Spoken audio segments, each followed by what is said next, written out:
Hi guys, it's Emily. Welcome back to my channel. So today I am working on some fall library pockets with tags for a swap that I am participating in. And I thought that I would come on and show you how I made these. I signed up to do 2 sets of 5.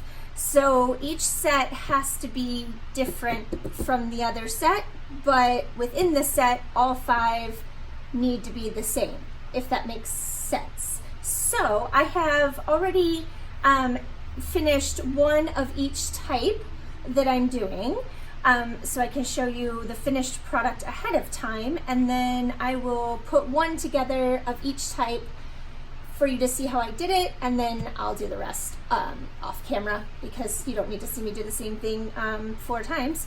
So, but I wanted, the real reason I came on to go ahead and show you this, because normally I might just make these and, you know, not film it, but I purchased 2 of Nikki Adigan's brand new fall kits, and I'm in love.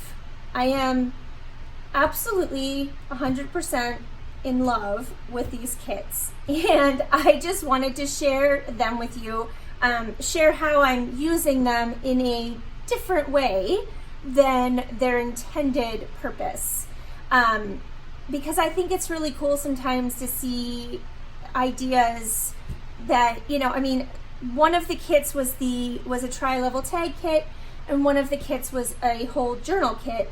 And I have not made a tri-level tag or a journal out of either of the kits for this project. Does that make sense?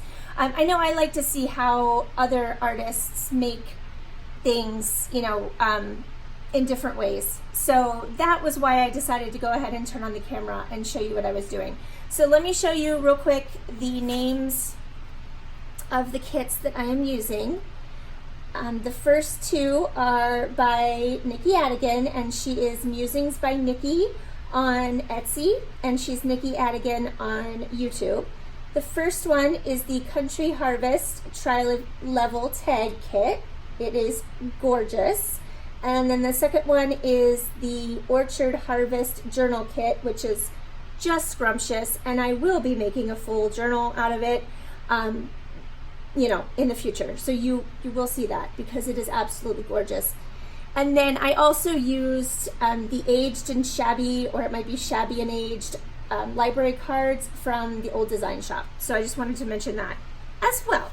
So I will link all of that below in the description box. So don't worry if you forgot already, because I would have forgotten already. So basically, I have taken bits and parts from both of Nikki's kits to create 2 slightly different library pockets with tags. They're very similar, but just, you know, the images that I've used basically is the difference. And I hope that meets the criteria for my swap, but that's, you know, you can only do so much with a library pocket, right? So, let me show you my finished ones first. So this is the first one that I did. And I created the library pocket myself out of just craft color cardstock, and I'll show you a little bit about how I did that.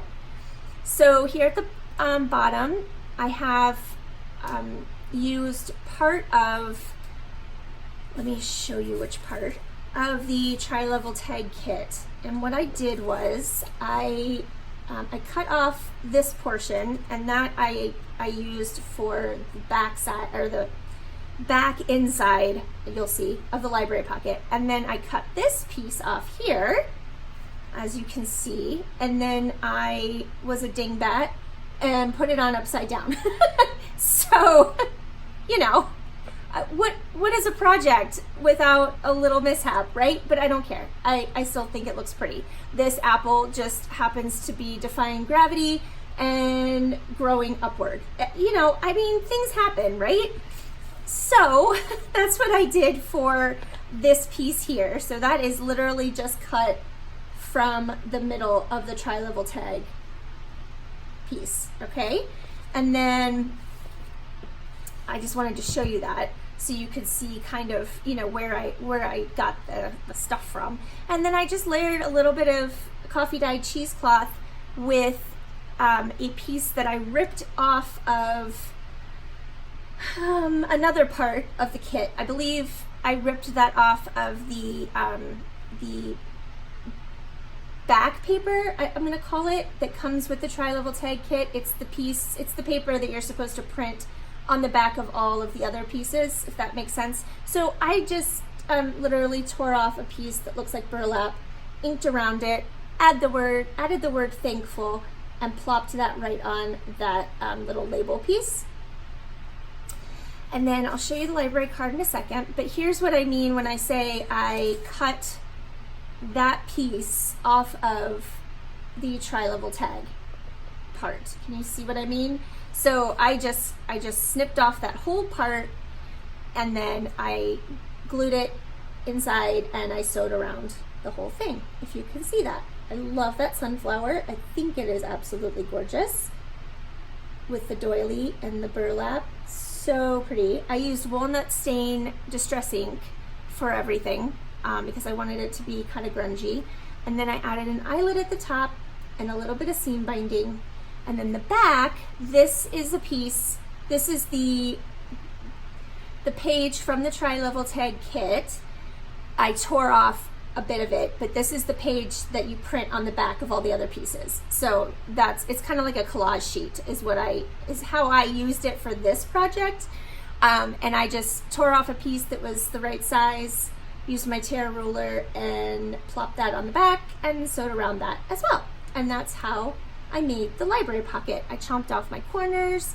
I'll show you when we make one here, the dimensions and stuff for the actual pocket. And then this library card, this is one from the old design shop. And all I did was add the circle that comes with the tri-level tag kit and a piece of my vintage fabric ribbon. And I tore a part of one of the rounded tags that come in the tri-level tag kit, tore that apart, added it on the side there to leave some space for journaling, and then I just sewed around the top and the side on this one. All right, so that is that one. I'm gonna sit that up there. And then the second one is basically very similar, but the pieces I used for this one were almost entirely from the Orchard Harvest journal kit. So again, I only printed out some of the ephemera sheets for the kit, and then I just cut things apart. So these were like square journaling cards, so I cut that down for the front there. This was one of the postcards from the kit that I cut down just a tad, added to the back there, those gorgeous pears.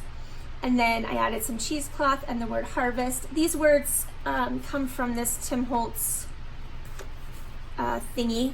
It's the seasonal words, chit chat, whatever you want to call it. So there's a whole bunch of like Thanksgiving and fall terms. So that's what I'm using for the words. And then on the back, this is actually that collage sheet from the tri-level tag kit because it just worked perfectly with the Orchard Harvest kit, so I just used that for the back. So same kind of deal. Still the seam binding here, and then the library card, again, I added a different kind of that vintage fabric ribbon that I have. I fussy cut out from there are 6 tags in the Orchard Harvest journal kit, and instead of using them as tags, I fussy cut 5 of them. I fussy cut around the images and just used that to decorate my library card. And then on the back, I used the banners from the kit.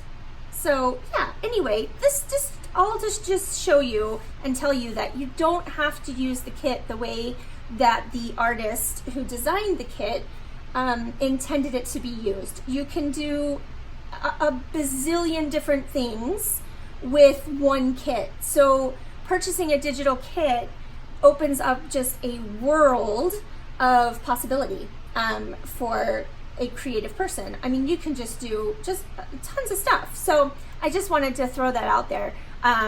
You know, you might maybe you're thinking, oh, it's expensive to buy digital kits. Well, seriously though, if you buy one digital kit that you absolutely love and it has lots of components to it, you know, obviously check the terms of use policy of that particular artist.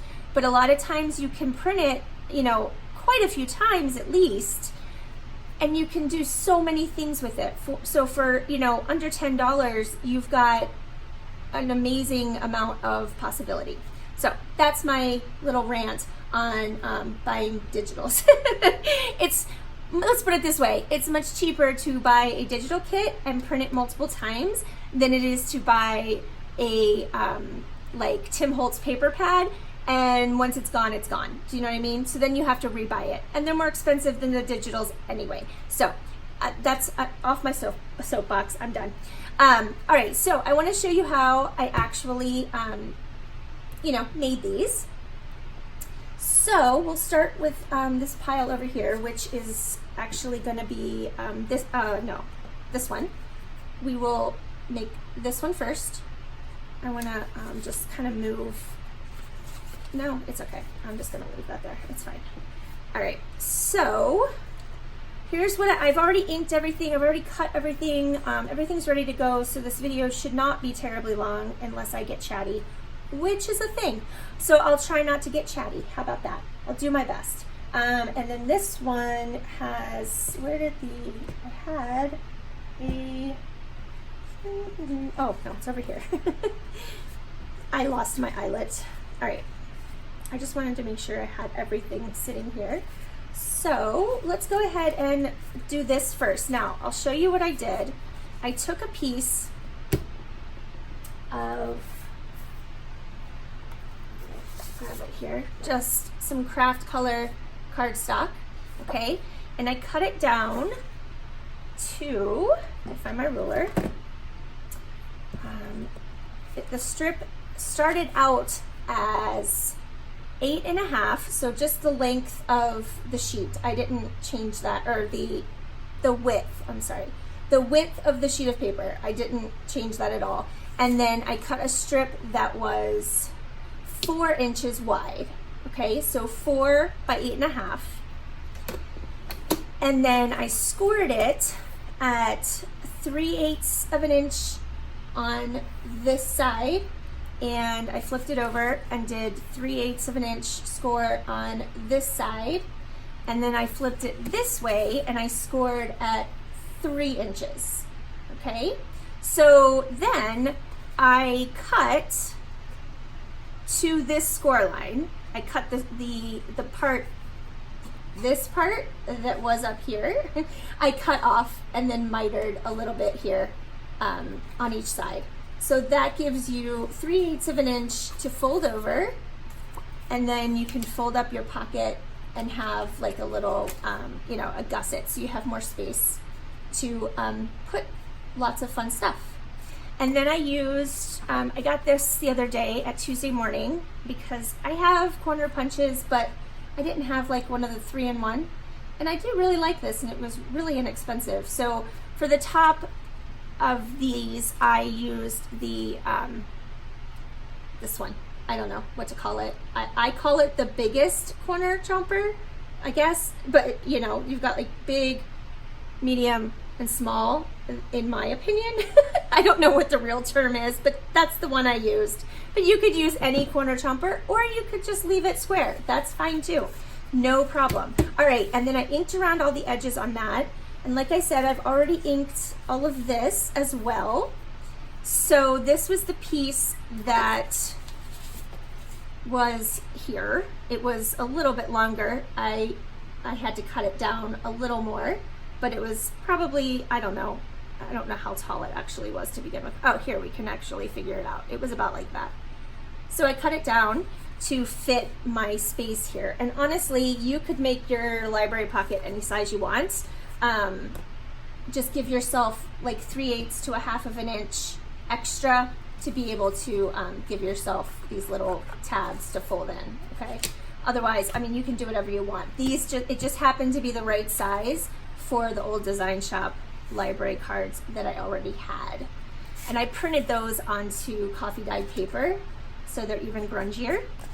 All right, let's get going on this. So I've got this piece, and this piece goes in here, and I rounded the corners the same way as the pocket. I'm gonna try to stay in frame here. Now I am going to sew around all of this except the bottom part because it doesn't go down far enough for where my sewing will be. So all I do, since I'm going to sew, is I add some glue stick to, you know, the middle part, like, you know, just enough to hold it in place, because honestly it doesn't need to be perfect. And then because I'm not going to sew on this bottom edge, I added a line of my art glitter glue because I don't want that flapping around, if you know what I mean, you know, after this is put together. So that's all I did there. Okay, come on, you can do this. Oh, that's just no fun to watch. We're just gonna leave that out for now. All right, so then I just lined it up. So most, you know, I want it, there's a border, but I never really, you know, get anything completely straight. It's just, yeah, it's my style. We're just gonna call it that. My style is not straight. So I just, you know, I just press that down. Now, if you're not gonna be sewing, you obviously wanna use a better adhesive method. So however you wanna do that, if you wanna use all art glitter glue, if you wanna use your Fabri-Tac, if you have another tacky glue that you like, whatever. If you're not gonna sew, you're gonna need to do something more than glue stick, because glue stick does not last long term. All right, and the same thing with this piece. Even though it's upside down, I know I have to do it the same though, because I feel like I already did this one wrong, and if I do the other four right, I don't want to do that. So it's just going to be upside down. So I'm just going to do the same thing. Now in this case, the whole thing is going to get sewn around the edge, so I don't have to worry about anything other than a little bit of glue stick to hold it in place until I get around to sewing it. Make sure that I don't have glue everywhere. All right, so I am just gonna, you know, as best as possible, line that up and center it on there, and there. So that is done. Now I'm not gonna glue it down. I'm not gonna glue down those flaps until I've sewn it. So I probably won't even show that on camera, but you know, it's pretty simple. Just add some glue, add some wet glue here, and glue it down. So if you're not sewing, you can do that now. If you are sewing, just wait until after you've sewed everything that you want to sew. And then I turn it over here, and this is my back piece, and this I just tore with my tear ruler, so it's kind of you know, uneven and messy, but I like that. And again, this whole piece is gonna get sewn, so I'm only going to worry about some glue stick in the middle, okay? But again, if you're not sewing, just make sure you glue that down well.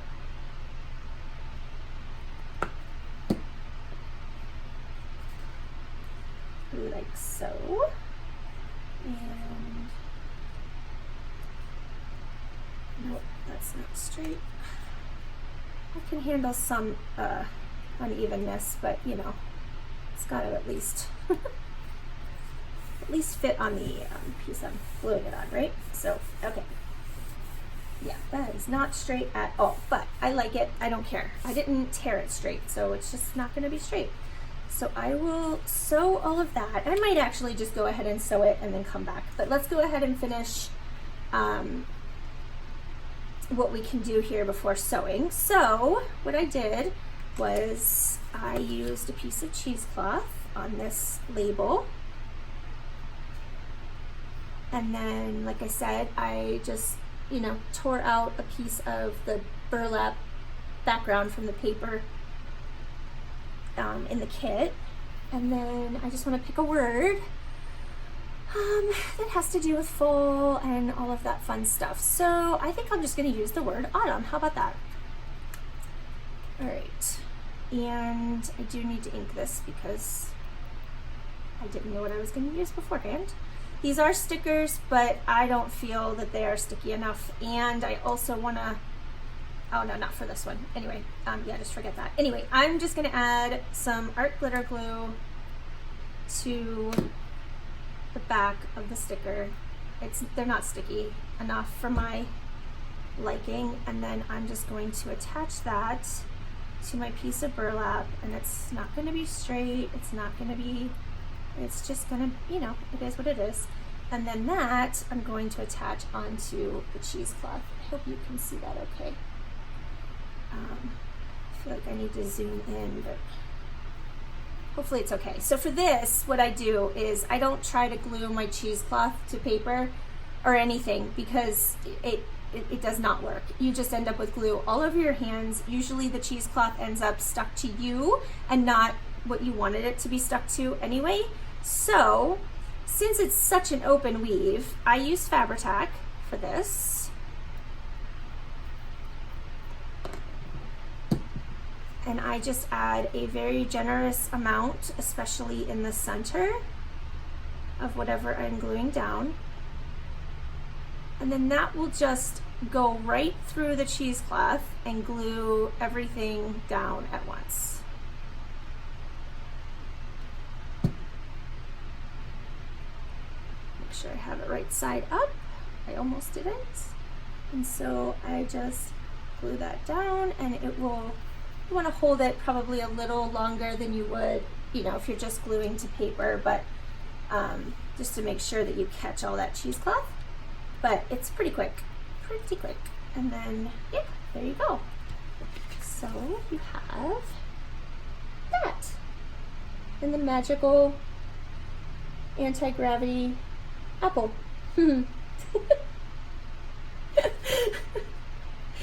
I'm trying so hard, guys. I am, if you can't tell, maybe you can't tell because I make a lot of mistakes, but I am a perfectionist. I am like the definition of perfectionist. And so when things like this happen, in the past, I would have thrown the whole thing away and started over. But I am trying to be a little more forgiving of myself, and also, like, I don't want to say a little more humble. Someone told me once that when the Amish make a quilt, they make a square for their quilt that is wrong on purpose. They do something to it that doesn't follow the pattern. They put the square in upside down. They might stitch on it incorrectly, whatever. I don't quilt, so I'm not sure like all the details, but when they make a quilt, they make a square that is wrong on purpose, because their belief is that no one is perfect except for God. And so it's called a humility square. So it's to humble them, and so that their projects will never be perfect. So I always try to keep that in mind when I am creating something now. Because it really kind of resonated with me and kind of, you know, just stuck with me when I was told that. All right, so here we go. We've got our library card, and then this beautiful circle that has the gingham background, and then the doily, and then the cherries, and the apple. I'm gonna call it a golden delicious apple, but it might be something else. Looks yummy. It makes me want to eat some fruit. And I'm just gonna glue that down. Now, I want this to not be like lumpy bumpy, so I'm not gonna sew this, but I'm gonna use glue stick in the middle so it will lay nice and flat. And then I'm going to use my art glitter glue just around the edge. So it'll be perfectly well adhered, but it won't look all bumpy and get all like wrinkly and weird, because I don't like that.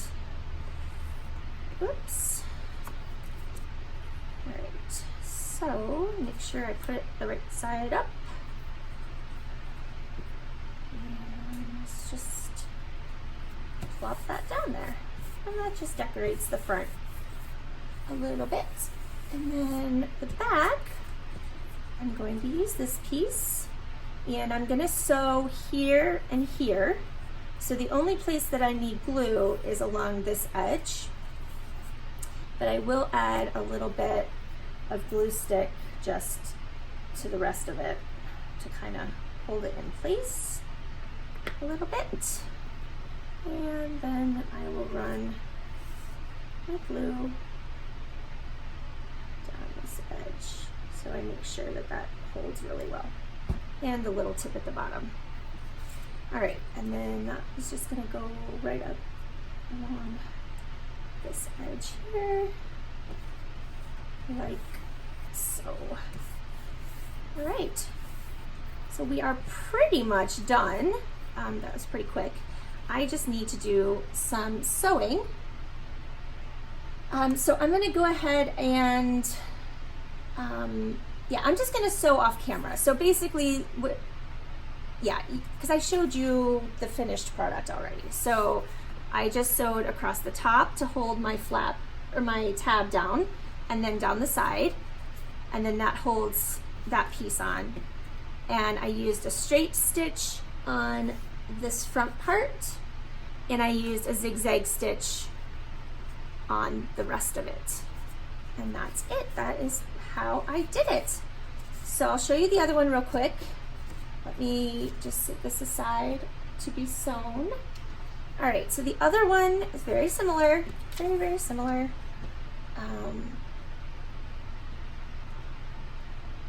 Yeah, let me get my thoughts together. Oh, well, what I would also do is add the eyelet, you know, after I sew. So, but that's I think self-explanatory. Let me know if you want a more in-depth tutorial, but I really don't think that anyone is gonna take me up on that, because I mean, it's pretty simple. All right, now, what do we got here? All right, so this is our inside piece. And again, I am gonna put glue, whoops, on that little bottom part because it's not gonna get sewn.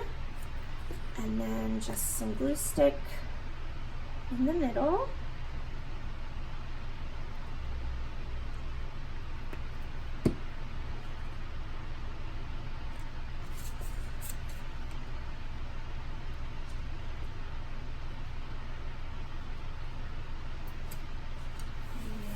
Smooth that down, like so.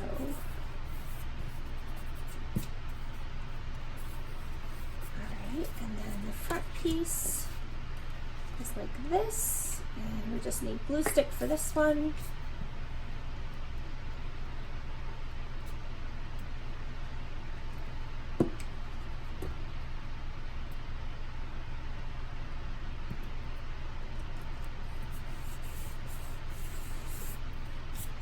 Back again, just some glue stick.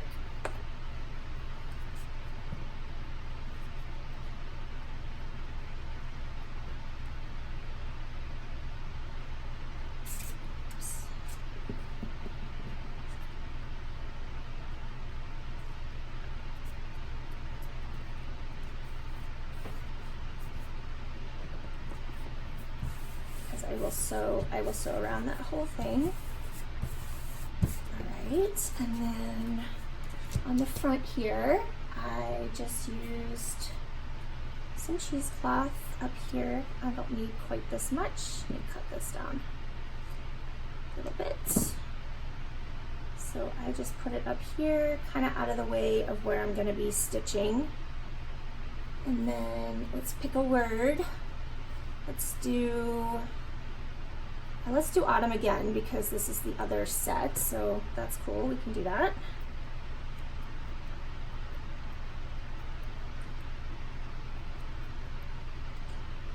And again, we're going to do the Fabri-Tac method to hold that cheesecloth down.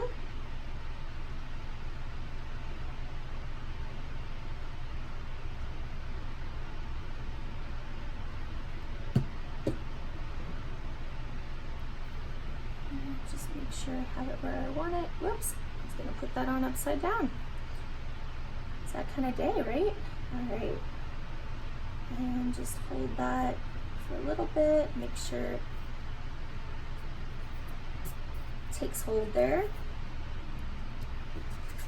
All right, and that will be our pocket. Again, I'll sew around and I'll add the eyelet afterwards. And then the library card will have this fabric tab. And then this was another one of the fussy cuts I did out of the tags from the kit. These gorgeous peaches, I think. I'm calling them peaches. So again, I'm just gonna use the glue stick in the middle so it lays nice and flat. And then I'll use my art glitter glue around the edges.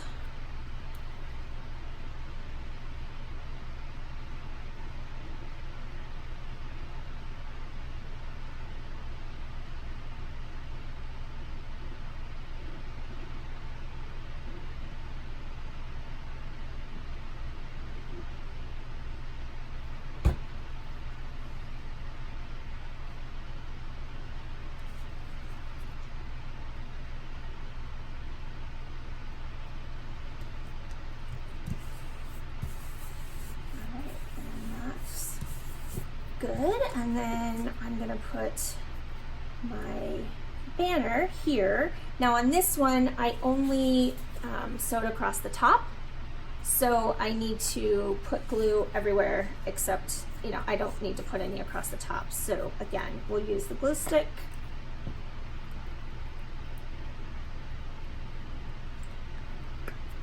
And the art glitter glue around all the edges except the very top. All right, guys, I hope you enjoyed this. Oh, I put glue across the top, whatever. Okay, this is what happens when I start talking. It doesn't matter, I'm gonna let it dry long enough, it won't hurt my machine. Yeah, anyway, as I was trying to say, I hope you enjoyed this. I hope maybe you got some inspiration to use your digital kits, or yeah, your digital kits in a different way than you have before, or that you use them in a different way than what they were intended to be used for. And yeah, guys, just let me know what you think. Give me a thumbs up if you enjoyed it, and don't forget to subscribe if you haven't already. And I will be back soon. I have some other stuff going on, so it won't be long. I hope you have a fantastically blessed day, and until next time, guys, bye.